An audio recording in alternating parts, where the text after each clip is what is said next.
What if money came to you instead of you constantly, chasing it? Imagine a life where financial freedom isn't just some distant, abstract dream, but a tangible reality, something built on intentional, conscious choices. Welcome to the deep dive, where today we're plunging into the transformative principles from the very material you've brought to us.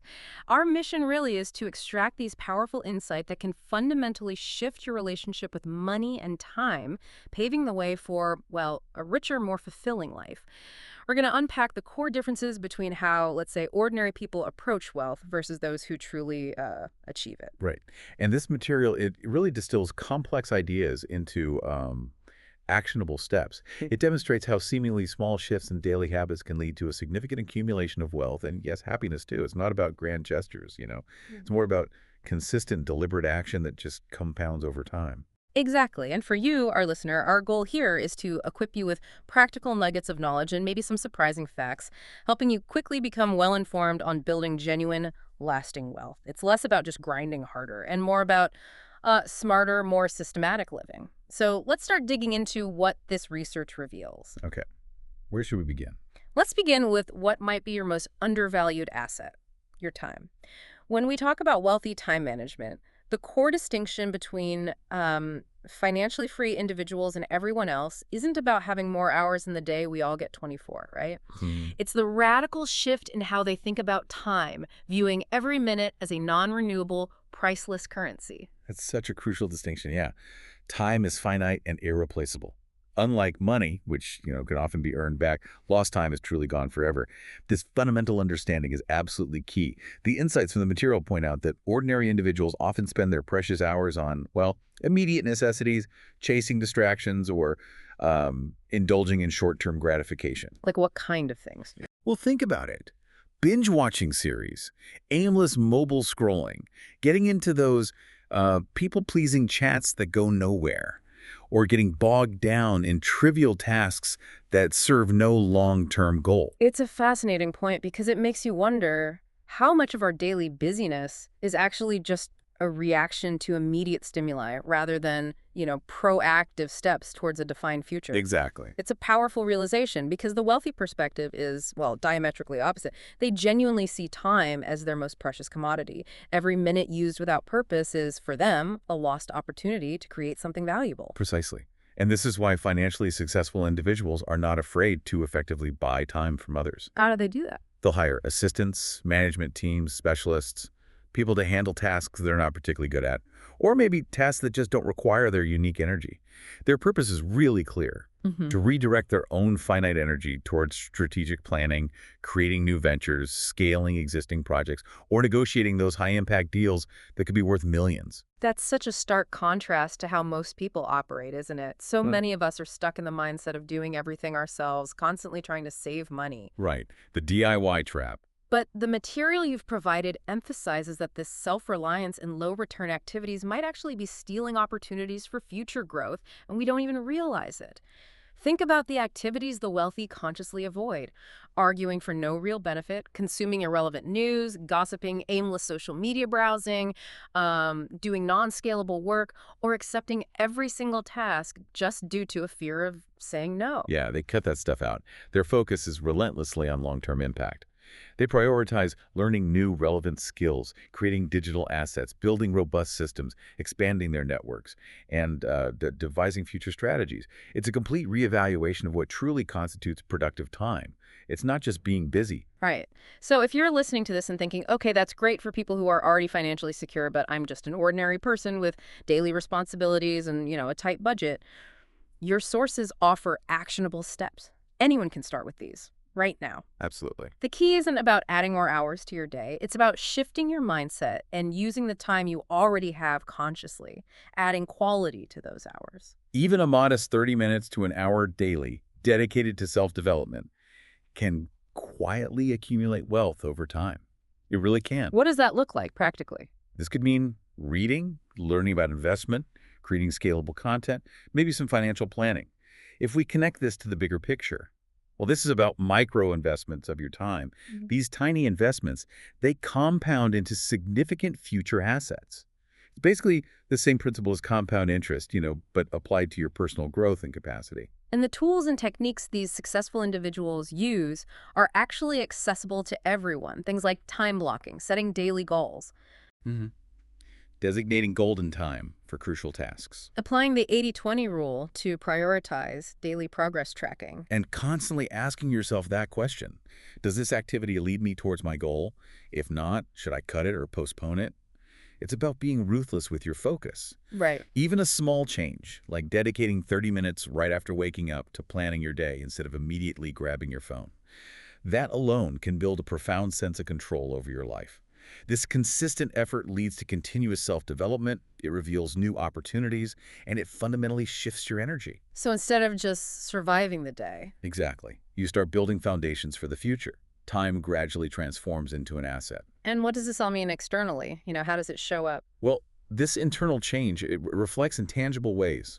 You'll probably find yourself speaking less but more precisely, working less but achieving more results, spending less time on the unnecessary. And investing more in what truly holds value. Precisely. It's a silent, consistent accumulation of wealth, not just financially, but in terms of, well, life quality and personal agency. It's a truly transformative effect that starts from within. Okay, that's powerful when applied to time. But time and money are like two sides of the same coin, aren't they? They really are. So if we're now more conscious of our time, how do we apply that same intention to our money? Specifically, how we spend it, because that's where many of us fall into what your sources called the silent trap. That's the next logical step, isn't it? Moving from time consciousness to money consciousness. I think a lot of people struggle with that frugality idea, believing it means strict, painful cutting back, like deprivation. But that's not really what mindful spending is about, is it? Not at all. Yeah. Forget painful frugality. Mindful spending isn't about less, it's about more. It's consciously choosing to funnel every dollar into what genuinely adds value to your life. Right. And ruthlessly plugging the leaks where money simply dissipates on the meaningless stuff. In an age of instant purchases and, well, seemingly endless options, mindless spending has become a subtle yet really powerful trap. It rarely causes immediate bankruptcy, sure, but it slowly erodes your future, often unnoticed, like a slow leak that eventually empties the whole bucket. It's so true how this behavior often stems from unmanaged emotions. Stress, loneliness, feelings of inadequacy, or even, social comparison. Definitely. Think about it. Buying things to vent, eating lavishly to suppress stress, or impulse buying during sales just because of that FOMO, the fear of missing out, not because you genuinely need the item. It's almost a form of self-sabotage, isn't it? Indeed, and the consequences, they extend far beyond just shrinking bank accounts. It leads to persistent guilt, accumulated debt stress, and a growing inner insecurity that can manifest as just general life fatigue. It's a self-perpetuating cycle. Those difficult feelings return, you spend again, you feel guilty again, and the loop continues, subtly eroding both your financial and your mental well-being long-term. So how do we break free? Your material provides a simple yet incredibly powerful question to ask yourself. What's that? If I weren't feeling this emotion right now, would I still want to buy this? If the answer is no, it's a clear signal that your emotions are steering you off course. That's a great filter. And techniques like practicing waiting 24 hours before a significant purchase, or simply adding items to a cart and immediately closing the app. Those can give your emotions time to settle and often reveal the true motive behind the desire. Yeah, hitting pause. What's fascinating here is how these simple questions act as a mirror, revealing our true intentions. Often when we pause and ask ourselves these questions, we realize we just want temporary fulfillment, not the item itself. Right. As you practice mindful spending, you realize money isn't for acquiring everything you want. Instead, it becomes a powerful tool to choose what best aligns with your life. This habit steadily moves you towards your goals, preventing minor expenses from becoming a mountain of debt. You accumulate more savings, more capital for investment, and most importantly, greater peace of mind without feeling deprived. Your sources suggest asking 3 key questions before any purchase. Will this help me in the long term? Will I still feel good about this item after 7 days? And could this money be used for something more beneficial? These feel like a genuine filter for impulsive buys. Absolutely. That filter can be life-changing. Right. Let's consider a powerful illustrative example from the material you shared. Imagine 2 individuals, same age, same starting salary at, let's say, $15,000. Okay. Individual 1 immediately buys a new smartphone because, well, everyone else is upgrading. They believe it makes them look better. They feel excited by the new gadget. Typical scenario. 1 year later, they're still paying off the phone. their income is stagnant, and they complain about not having enough money. Okay. And individual too. Individual 2, on the other hand, keeps their old functional phone. They take that same money and invest it in, say, a public speaking course, Hmm. builds an online portfolio, maybe learns content creation for supplementary income. They don't feel deprived. They see it as investing in their future. Right. A strategic choice. 1 year later, they have extra income from online content, they have followers, a revenue-generating portfolio, and new skills that position them for even more growth down the line. So what does this all mean for you, the listener? One spent to satisfy emotions, the other to achieve goals. The outcomes are starkly different. Hmm. True wealth doesn't start with a large sum, but with small, daily decisions about how mindfully you spend. Every payment you make is, in essence, a vote for your future. Well said. Every dollar is a choice. Okay, so we've covered mindful time and mindful spending. Where do we go next in building this foundation? Well, the next logical step is diversifying income. In today's rapidly changing world, income diversification isn't just a good idea, it's crucial. Opportunities are no longer confined to traditional offices or fixed salaries. And what's even more fascinating is that increasing your income isn't always about working harder, but about leveraging existing assets, be it knowledge, time, or experience, in scalable ways that don't depend solely on your personal hourly effort. That's a profound shift in thinking. It really begins with understanding your own unique value and identifying what you possess that others might need. Exactly. For instance, if you have design knowledge, you could teach it through an online course or sell design templates.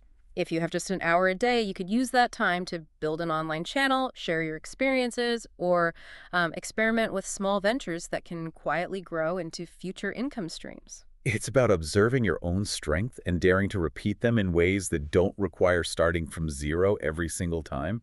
Find your repeatable value. Despite this potential, your material points out that many individuals with decent incomes fail to scale because of these unseen limiting beliefs. Yeah, the mindset blocks. They're often stuck in a work-for-money mindset, unable to truly believe in building systems where money works for them. There's also the fear of investment, fear of failure, or a concern about inadequate returns. And frequently, there's just a lack of planning, spending all income immediately, leaving no capital for scaling. This raises a crucial question you should ask yourself. If I stopped working today, would my income stop, or would it continue to flow without my direct effort? That question, it leads directly to the concept of converting one-time earnings into continuous revenue, doesn't it? It does, and converting to recurring income absolutely requires additional skills. You need to learn how to create reusable content, set up automated sales systems, productize your services, and effectively communicate your message to a wider audience. The goal isn't to work more, but to make what you do self-sustaining. Think of a single book that sells continually, a video viewed daily, or an online course that runs itself. It's about building assets, not just earning wages. So how do you begin building these assets? You need to look at your current abilities and analyze what parts of your work can be turned into an asset. If you have teaching experience, record video lessons. If you consistently do great client work, maybe create free guides or templates that lead to paid products. The key question to ask yourself is, what repeated results can my skills create for others? Right. Those who transition from merely earning income to building systems understand they don't need to be the absolute best at everything. They just need to know how to repeat their expertise without starting from scratch every single time. It's about leverage. So what are the essential skills for today's landscape then? The insights you've brought us highlight things like digital marketing, content writing, using online platforms. Basic business systems, creating digital products, public speaking or presentation skills, and critically systematic thinking. You don't just need a product, you need a system to sell it, even when you're not actively online. Okay, let's apply a reason-proof conclusion logic here, like you mentioned earlier. Okay. The reason is that working hard alone isn't enough for the future. Labor-dependent income has limits. It stops when you're tired or burdened. Makes sense. The proof. The proof is evident everywhere. Hmm. We see many who work tirelessly but lack financial freedom, while others produce maybe a few pieces of content but enjoy continuous income from the systems they've built. And the conclusion. The conclusion is clear. Income diversification isn't about luck or needing high capital.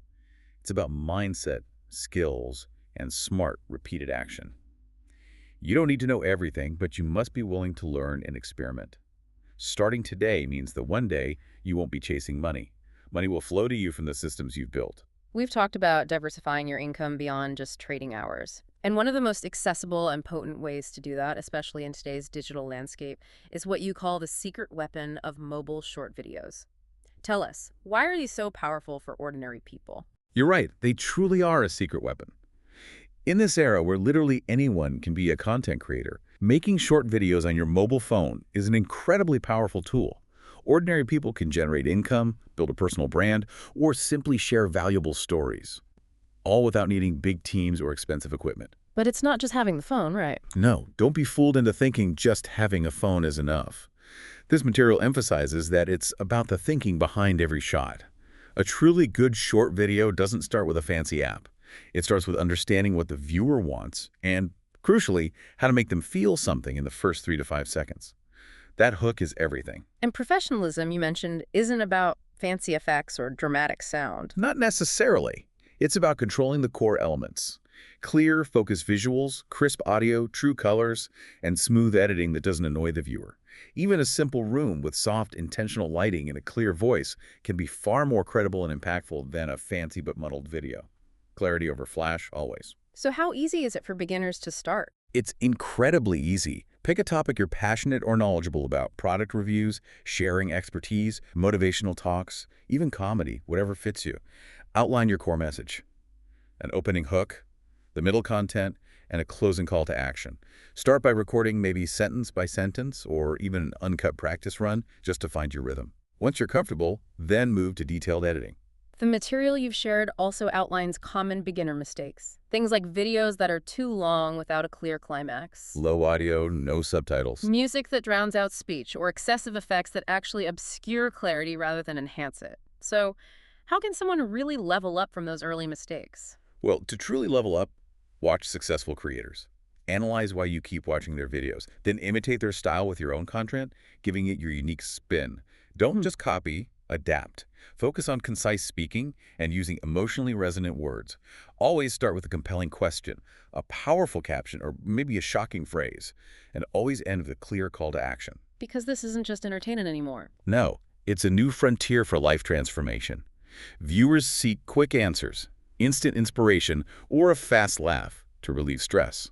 If you can make someone feel something significant in mere seconds, you possess the power to convert them from passive viewers to active followers, and eventually, yes, to customers. Your sources share a truly inspiring example. An ordinary person, no team, using an old phone, talking solo about saving just 10 currency units a day. Right. They weren't a skilled speaker, apparently, but they were sincere, clear, and passionate. The result: nearly 1 million views in days, tens of thousands of new followers, review gigs, sponsorships, and even a small course on saving. That success wasn't luck, was it? Not at all. It came from repeated effort, learning from feedback, thoughtful planning before filming, and the sheer courage to start, even if the first videos weren't perfect. The most crucial step many people miss is simply starting and continuing until it improves organically. Just keep going. So the message is, don't get stuck thinking you lack background equipment or a team. Exactly. In a world where everyone has access to the same basic tools, those who focus on quality content and act with intention, even with just a phone, hold the greatest advantage in this short video era. Starting today could unlock new income streams or opportunities you never imagined were possible. This brings us to a really thought-provoking question. Many people work tirelessly their whole lives, yet feel stagnant, while others seem to, well, fast-track to wealth, time, and freedom. The burning question that often pops into our minds is, how do they do it? And your material makes it clear that instead of envy, we should ask, what can we learn from them to escape the same old cycles? That's the heart of it. It's not about blindly copying them, which would be, frankly, futile. Learning from the wealthy is about observing their mindset, their thinking processes, and their decision-making patterns that fundamentally diverge from the norm. True wealth, as the insights you provided highlight, rarely comes from luck. It's usually a result of continuously refined thinking. And they truly see the world through a unique lens, don't they? They spot opportunities where others see absolutely nothing. They do. They prioritize time, they value systems over brute force effort, and they employ strategic thinking to navigate the complexities of life. So when you scrutinize their lives, look beyond just their income.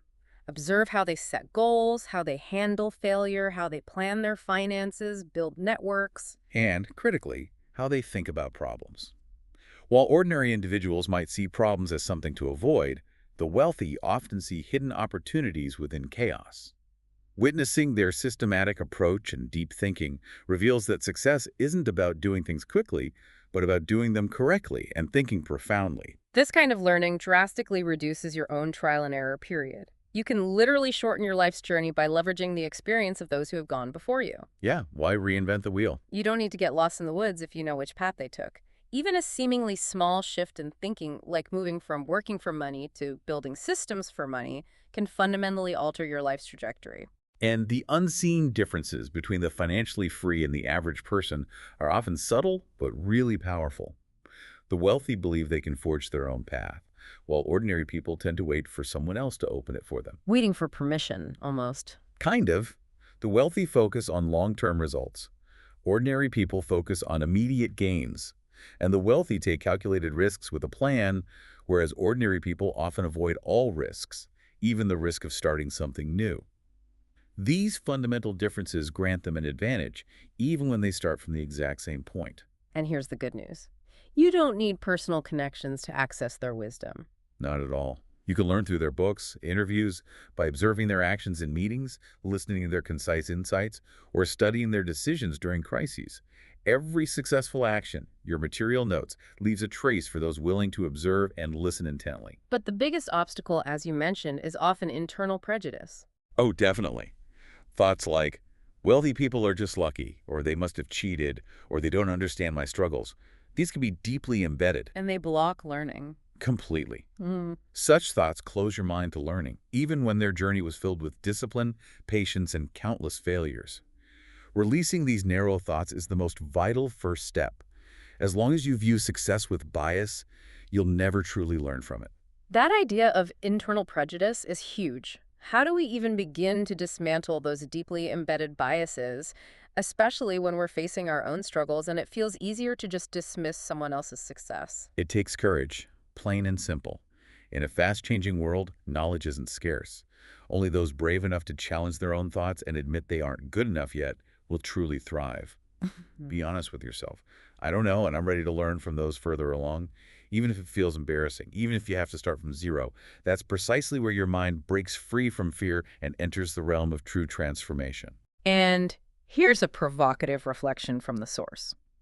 There's nothing more disheartening than seeing peers advance while you remain stuck. Not because they were luckier, but because they chose to learn while you waited for the right time. Oof. The right time never comes unless you decide to change today. If you look back later and realize limiting beliefs cost you growth opportunities, that pain will be immense. Therefore, learn from the wealthy not to mimic them, but to become your best self, guided by proven knowledge rather than relying on chance. Well put. Learn, don't just copy. Adapt. Now let's talk about a modern dream that ties into this: passive income, or income that doesn't require repeated effort. For those seeking more time and freedom without trading every hour for every dollar, this is the goal. It's the holy grail for many, yeah. And the good news is, it's truly achievable in today's online world. Letting sisters make money doesn't mean doing nothing, right? It means a one-time effort to build something that continues to work for you, like building a bridge that then allows continuous passage. Yes, it's absolutely real. Your material shows many ordinary individuals have achieved this with no team, no significant capital, and no advanced technology. Their secret: What is it? the courage to start from zero and the understanding that content isn't just for temporary virality, but can be a digital asset generating recurring income, much like a rental property generates consistent rent. Think of it as digital real estate. So, what are the key components for automated content income? Your source outlines three. First, knowledge or experience that people need. Got a value to offer. Second, durable channels like YouTube websites or online course platforms. Somewhere to host it long term. And third, back-end systems for sales and revenue that run even when you're absent. Think of a YouTube channel with 100 English lessons constantly watched generating ad revenue, or a book review channel with affiliate links, or a blog with advertisements. These are all examples of one-time efforts generating continuous income. And automated systems are everywhere now. We have automated ads on YouTube and Google, auto email responders linked to sales pages, self-serve online course platforms, pre-programmed chat responses for sales. These systems exist now, often free or cheap, yet many people don't know about them, or, crucially, they don't dare to try them. To make your content work for you long term, you're suggesting focusing on evergreen content. What exactly does that mean for someone just starting out? How do they identify that? Evergreen content means focusing on topics that don't quickly expire and are consistently searched for. Think language lessons, health topics, self-development, book summaries, or tutorials for tools and apps people use all the time. This type of content has a long shelf life and attracts continuous searches, unlike, say, fleeting news or trends that might go viral for a week and then disappear completely. Okay, so to truly make content an asset, you need to adopt an investor mindset and plan from the start. Don't just post for short-term views. Right. Think like an investor building rental homes. Plan your content structure, topics, and channels, and prepare your back-end systems. For YouTube, that means search-friendly titles, compelling thumbnails, content that encourages long watch times. For a website, focus on keywords and SEO for Google ranking. For online courses, design robust purchase, playback, and notification systems. Make it easy for people. It requires a long-term vision, not daily expectations. Absolutely. You need to trust the process of gradual creation. Like building a ship at sea, it may not sail today, but with consistent effort, it will eventually move without you needing to paddle yourself. Patience is key. The material you've shared provides some great real-world examples. Imagine a person who summarized books on YouTube daily, just 5 minutes per video. Bite-sized content. After a year, they had over 300 videos, tens of thousands of followers, and steady ad revenue, even if they stopped uploading new content. Or consider a housewife who loved cooking, filming short cooking videos for YouTube. Initially, she had few views, but consistent daily uploads. Consistency again. After 6 months, she gained followers, and her ad revenue was enough to buy new ingredients monthly, becoming a regular income without needing to open a physical shop. Amazing. So what does this all mean for you listening right now? The main barriers are often fear. Fear of no viewers, fear of wasted time, or fear of failure.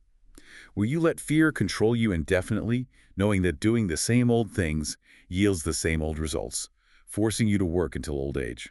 That's a tough question. If you understand content's power to change lives and online systems' ability to work for you, don't wait until you're exhausted to start building them. Start now. Start while you still have the passion and energy. The content you create today might not generate immediate income, but in 6 to 12 months, it could become an unexpected revenue stream. It's like planting a small tree that seems to not grow much initially, but one day it will provide shade, fruit, and a place to rest without you needing to work your whole leaf. You don't need to be good to start, but you must start to be good. All right, let's shift gears slightly and talk about turning your existing possessions into income-generating machines. The concept of renting out assets like houses, cars, or even cameras. Yeah, leveraging what you already have. It's a sustainable way to generate income without daily labor. The income comes from existing assets, whether they were bought for personal use or as a direct investment. This clearly demonstrates the principle of money working for you, as it doesn't involve selling your time, repeated production, or constant screen time. The beauty of this is how straightforward the mechanism is. Yeah. You've got an asset, you manage it for rental, and then it simply starts bringing in regular income monthly or per use with minimal extra effort from your side. The system is inherently sustainable because assets have the ability to generate repeated income. A single camera, for instance, can earn back its purchase price, and probably more. A car you don't use daily can be rented out on weekends. Right. And property in a good location can bring regular monthly income, expanding exponentially with multiple units. Its strength lies in its consistency, as people always need places to live, transport, and equipment, especially those who prefer renting over buying. But before diving in, your sources highlight some key considerations. First, risk. Always a factor. There's always the potential for damage, loss, or misuse of your asset. To mitigate this, you need clear verification processes, detailed documentation, and robust rental agreements. Absolutely. Paperwork matters. Yeah. Second, taxes. Rental income is taxable, and it must be reported to tax authorities, so understanding basic tax laws is crucial.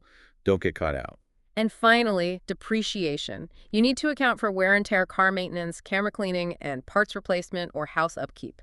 These are often hidden costs that need to be factored into your calculations to ensure true profitability. Yeah, it's not pure profit. Yeah. For those starting small with personal items, assess the asset's condition first. What repairs or preparations are needed? Then, research suitable platforms. For cars, there are daily rental apps. For photography equipment, specific rental websites or niche groups. Starting with trusted, smaller groups can help you gather initial reviews and build confidence. Get some social proof. Online platforms have made asset rental incredibly easy and secure these days. There are daily car rental apps, short stay home booking apps like Airbnb, and professional equipment rental sites. Hmm. Many of these platforms offer insurance, payment processing, and customer rating systems. Plus, niche platforms exist for specialized rentals like stage equipment or drones. And if no specific platform fits, social media can also be a powerful tool to promote your rentals. To ensure stable income, professional management is key. Set clear rental terms, duration, deposit, and timely returns. Maintain a customer history for future screening. Be friendly, but firm on risk control. Like For house rentals, have clear contracts with maintenance clauses. For cameras, take pre- and post-rental photos. This builds trust and encourages long-term rentals, reducing the constant search for new clients. Also, schedule regular maintenance and budget for emergencies, and consistently track your income and expenses to evaluate profitability. and plan for future improvements to increase rental value. Exactly. Like furnishing an empty house or bundling lenses with a camera package. Always think about adding value. The bigger picture here is that renting assets isn't just for spare items. It's a long-term income model that turns everyday possessions into income-generating machines. It really is. If managed well, with good asset care and consistent customer acquisition channels, the income can truly exceed your expectations. When you have multiple assets rented out, you begin to understand that stable income doesn't require a daily grind. It comes from systems you've built working tirelessly for you, silently generating wealth. Okay, following that theme of creating assets, let's explore another incredible avenue for long-term leverage: writing a book. Ah, yes, the power of the written word as an asset. The reality is, writing a single book and generating long-term income from it is a proven path. Many authors transform just one manuscript into an asset that earns continuously for years, maybe even a lifetime. The crucial mindset shift here is profound, though. The key difference between just writing and using a book to generate income is approaching it as an asset from the start, not just a story you want to tell. It's an asset that will sell repeatedly without you having to repeatedly exert effort. Right, which requires long-term thinking. Before even starting to write, you suggest considering the book's longevity, its target audience, and its potential long-term value. So avoid trendy topics. Generally, yes. They often lead to short-lived sales. Instead, focus on evergreen content, self-development, life skills, deep concepts, guides, or manuals. These topics remain relevant and are repeatedly sought out.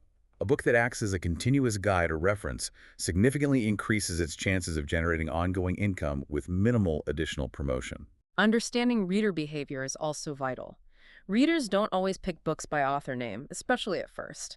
They pick based on their problems and whether the content can truly help them. Problem solving.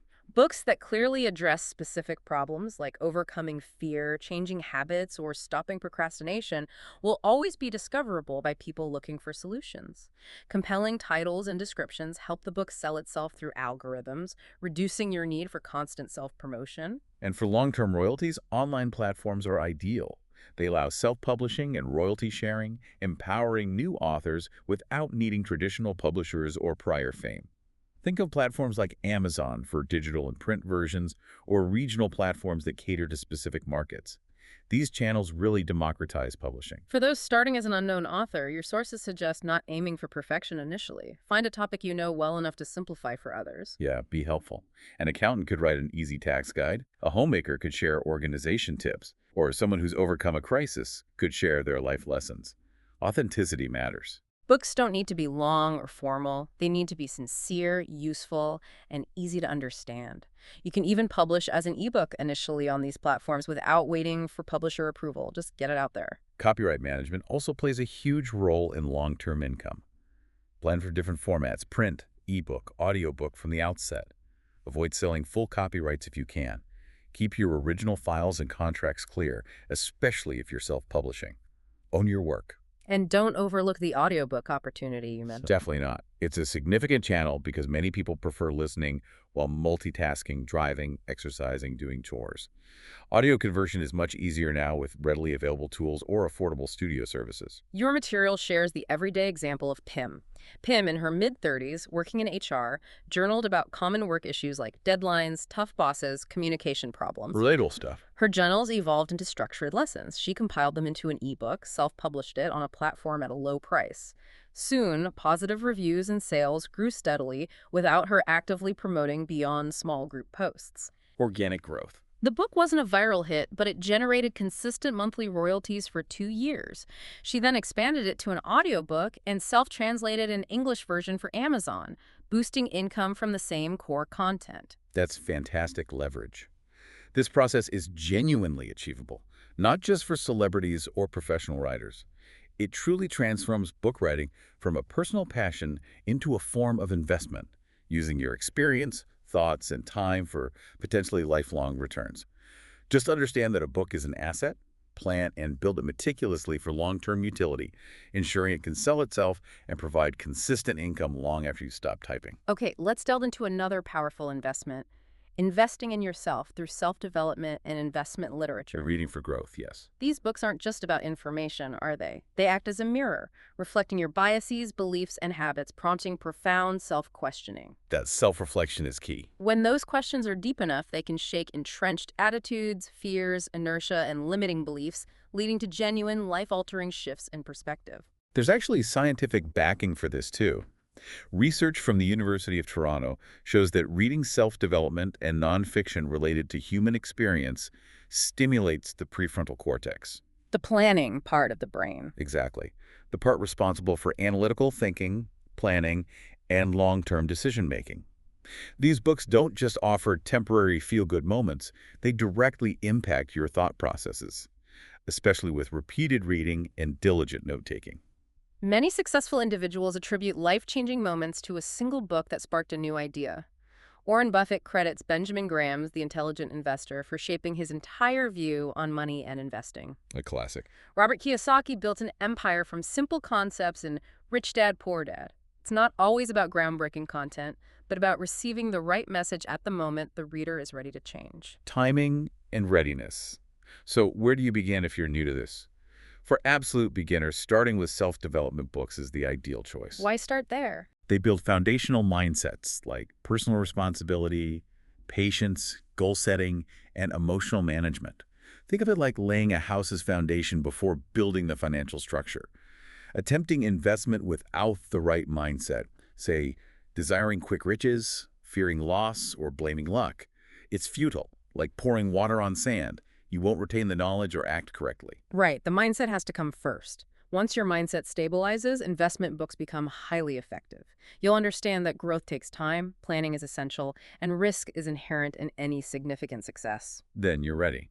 From there, you can delve into deeper topics: personal finance, risk diversification, tax planning, stock analysis, or real estate skills that truly have the power to transform your financial life. Your sources suggest a progressive reading order. Start with self-development books like 7 Habits of Highly Effective People or Atomic Habits for cultivating thinking habits and systematic action. Build the foundation. Then move to personal finance, such as Your Money or Your Life or I will teach you to be rich for understanding spending behavior. Manage the flow. Next, tackle investment mindset books like The Psychology of Money or Rich Dad, Poor Dad to transform your view of assets and liabilities. Change your perspective. Only then, move to technical investment books like The Intelligent Investor or Principles by Ren Dalio for a deeper understanding of market mechanisms. Get into the specifics. That sounds like a solid path. Common obstacles to reading these books include boredom, confusion, or perceiving reading as unhelpful. Your material suggests the solution is reflective reading. What's that involve? Stop at impactful sentences. Ask yourself, how does this relate to me? Journal how you'll apply the concept this week. Harvard Business Review research apparently shows this increases retention and application by threefold. Active reading. Makes sense. Practical tips include dedicating just 15 minutes a day, summarizing in notes, or maybe sharing with friends in short online book clubs for motivation and accountability. Don't try to do it all at once. Exactly. Ultimately, not every book will transform your life, but everyone has the chance to find that one book that sparks a profound change, if they're open and genuinely seeking transformation. Books aren't magic, but they are a mirror reflecting your untapped potential, which you might have been too afraid to see. Once you see it, you'll never read the same way again. Building on the idea of investing in knowledge, let's explore premium online courses. These are more than just video links, aren't they? Oh, much more. They can be an immersive experience, like having a world-class coach speaking directly to you, gradually dissolving your fears, refining your perspective, and clarifying your goals with every click. It's not just learning, it's potentially life transformation through action. Good instructors create a space for you to envision and actively choose a new life. What makes them different? It's not just superior production value, is it? No, not primarily. It's the content's depth, the structured delivery, and the comprehensive support systems that truly engage your emotions, intellect, and commitment. Basic courses might offer lessons. Premium courses provide frameworks, actionable strategies, and guidance to keep you on track. Instructors often have personal experience overcoming struggles, knowing the psychological traps that make most people quit, and they design content to help you push through those very barriers. Now, you might wonder, why pay a premium for information I can find for free? It's a valid question, especially with so much on YouTube. It is. While free knowledge is abundant, life-changing knowledge needs to be systematically organized. Imagine a vast library with every answer, but no one to tell you which book to read first or which chapter is right for you. Premium courses provide that guide, pointing you to the most crucial information in a structured, actionable way. They curate the path. So how do you choose the right course? Your material advises against just following trends. Definitely not. Choose based on your specific pain points. Are you stuck? Scared to start? Aiming to boost income but don't know how? Find an instructor who has overcome similar challenges, communicates clearly, offers practice, and provides a space for questions. Avoid choosing based purely on fame or the lowest price. Prioritizing your problem ensures you gain both the tools and the motivation to truly continue and apply what you learn. Your sources share the powerful, real-world example of Ma'am. Ma'am, a 46-year-old accountant, felt stagnant after 20 years. She feared leaving her job in public speaking. Common fears. She invested in a premium course on communication and online presence, taught by a former housewife who shared very similar struggles. The course required weekly live practice with instructor feedback and peer support. Accountability and practice. Crucial. Her first live session was shaky, apparently, but just 3 months later, she became an online accounting coach on TikTok, gaining tens of thousands of followers and earning thousands of dollars monthly from consulting. She stated that the course didn't just provide knowledge, it changed her, awakening a voice within. Wow, that's transformation. Such transformations are becoming common because traditional education often lags behind current needs. Universities take years. Premium courses can offer fundamental shifts in weeks or months. This isn't to say traditional education is obsolete, of course, but that we must choose tools appropriate to our challenges. Premium courses are becoming a primary education choice for those seeking rapid, clear, and profound change. The value lies not just in the content, but in the opportunity for accelerated growth by avoiding years of trial and error. And sometimes what we truly lack isn't knowledge, but someone who believes in our potential. And premium courses, the good ones, often provide just that belief in structure. Okay, let's pivot slightly. In uncertain economies with rising competition, many are looking beyond salaries or traditional employer opportunities. Owning a small business, especially maybe a franchise, that offers tangible hope. It can, yeah. Especially a franchise with established support, potentially lower startup costs compared to building from scratch, and maybe quicker returns. It offers a framework, hope, without starting completely alone in the dark. For beginners, franchises in things like beverages, snacks, desserts, or maybe health and beauty services are often good entry points. Why is that? Usually because of their ready-made formulas and potentially lower capital requirements, sometimes even just tens of thousands of dollars to get started. The key to sustained success, though, isn't necessarily about the brand's size. It's about strong back-end management, excellent customer service, and building a loyal customer base. Those fundamentals always apply. Even starting from scratch, disciplined individuals who track data and use digital marketing tools can grow significantly. This brings up the build versus buy decision. Should you create your own business or buy a franchise? It's a big choice. Building your own offers independence and total brand control, but it requires navigating every single trial and error alone. Buying a franchise involves royalty fees, sure, but it provides a proven system, guidance, and sometimes a pre-made marketing plan. How do you choose? Your material advises choosing based on your starting point and genuine fit, not just on trends or the lowest price. What are you bringing to the table? What support do you need? Looking ahead for the next 3 to 5 years, what sectors seem poised for growth? The sources point to areas like health, cleaning services, food focused on self-care, senior services, and tech-enabled back-end management for businesses. Consumer behavior increasingly favors online purchases, convenience, and quality. Small businesses that truly understand their customers, offer good service, and are consistent have a strong chance of success, even with limited capital. Let's consider the real-world example of Sakchai, a 38-year-old salesman who was laid off during a global crisis. Limited capital, no connections, but he dreamed of his own shop. Started from a tough spot. He started a small dessert franchise in a mall, just a tiny kiosk, using $90,000 of his savings. Despite initial fear of failure, he sold daily, waking at 5 a.m. to transport goods. Sales were inconsistent at first, The early struggle. but he persisted. He gave free samples, collected customer numbers, improved his shop's appearance, started online sales. After 6 months, his sales stabilized at $3,000 to $5,000 daily. He gained regulars and even hired an intern. Turned in the corner. By year 2, he opened a second branch, and by year 3, he had 3 branches in the same mall, averaging nearly $100,000 in monthly income. He credited his transformation not just to the franchise itself, but to his courage to act from scratch. He didn't get rich overnight, but he truly changed his life through systematic effort. That's a powerful story. The conclusion here is powerful. The starting point is less important than your willingness to try and your commitment to action. No matter how small your business, if you approach it mindfully and systematically, it can lead you further than you could ever imagine. The discipline you invest in your future is the true starting point of genuine change. Let's turn our attention now to something often misunderstood yet profoundly important: life and health insurance. Yeah, not the most exciting topic for some, but critical. For many, the term life insurance feels distant, expensive, or maybe something only for those with families. These are common misconceptions that prevent people from securing vital protection. But the ideal starting point for comprehensive insurance is actually when you're young, healthy, and have fewer dependents. This is precisely when premiums are lowest and the long-term benefits are highest. It's about proactive planning, not reactive fear. We need to face reality, though. Ask yourself, if you became gravely ill, who would care for you? What happens to your income? Can your family cope financially? These aren't questions meant to induce fear, but rather crucial considerations for those willing to look ahead and plan responsibly, thinking the unthinkable. Comprehensive insurance goes far beyond just covering medical bills, doesn't it? It protects your dignity when you're most vulnerable. Absolutely. Serious illnesses don't just cause physical pain. They halt income, disrupt your entire life, and can permanently alter your lifestyle. Good insurance supports you through treatment, compensates for lost income, covers physical therapy, and provides a lump sum for your family if you pass away prematurely.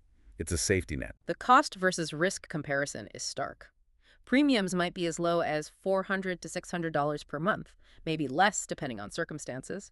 Yet severe illness costs can easily start from hundreds of thousands to millions of dollars. The return on investment for peace of mind and financial security is truly immense.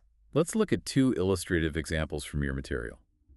Pufa, a 29-year-old freelancer without insurance, collapsed and was diagnosed with severe heart inflammation. The first 4 days of treatment alone cost $370,000. Wow. His income immediately stopped, and he spent 3 years dealing with the debt from this single medical emergency. In contrast, Pufa's younger colleague, Ing, had health insurance. When she had an accident, she paid nothing out of pocket and received $18,000 in compensation. She said her $600 per month insurance allowed her to recover without stress or burdening anyone. Huge difference. A sobering reality is that, shockingly, many people choose to risk their lives rather than plan, even though the cost of planning is hundreds of times cheaper than the potential damages they could incur. It's a choice with immense consequences, isn't it? It seems illogical, but it happens all the time. It is. Insurance isn't merely about money. It's about self-respect, about not burdening loved ones, and about preparing your umbrella before the storm hits. Your decision today could lead to a safer, more secure future. When that day comes, you'll realize you didn't just buy insurance. You bought the freedom to live confidently with every breath. Okay, let's conclude our section on investing in your future with what many consider the ultimate foundation of wealth: having assets that actually grow money, stocks and beyond. Yes, the engine of wealth creation. Having assets that generate income is a fundamental principle emphasized by the wealthy worldwide. It's not just about accumulating possessions. It's the bedrock of financial freedom, allowing you to avoid trading your labor for money your entire life. So what exactly are income-generating assets again? Remind us. These are things that consistently put money into your pocket without requiring additional effort from you.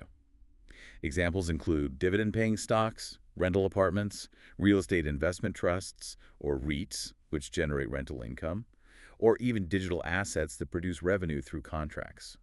This stands in stark contrast to liabilities, right? Absolutely.